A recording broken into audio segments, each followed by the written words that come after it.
তার ঘরে ছোট রানী এলো পদ্মাবতী, রাজার আরো 6টি রানীর ছিল না সন্তান, পদ্মাবতীর কোলালোতে মিলল সমাধান। বছর যেতে জন্ম নিল 7 ছেলে 1 মেয়ে, হয় খুশির আকাশ হঠাৎ কালো মেঘে গেল ছেয়ে।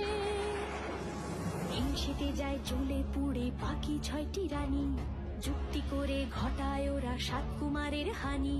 সুযোগ মতো 7 ছেলেকে মাটিতে দেয় পুঁতে, বাঁচে একা পারুল ওরা পায় না তাকে ছুতে।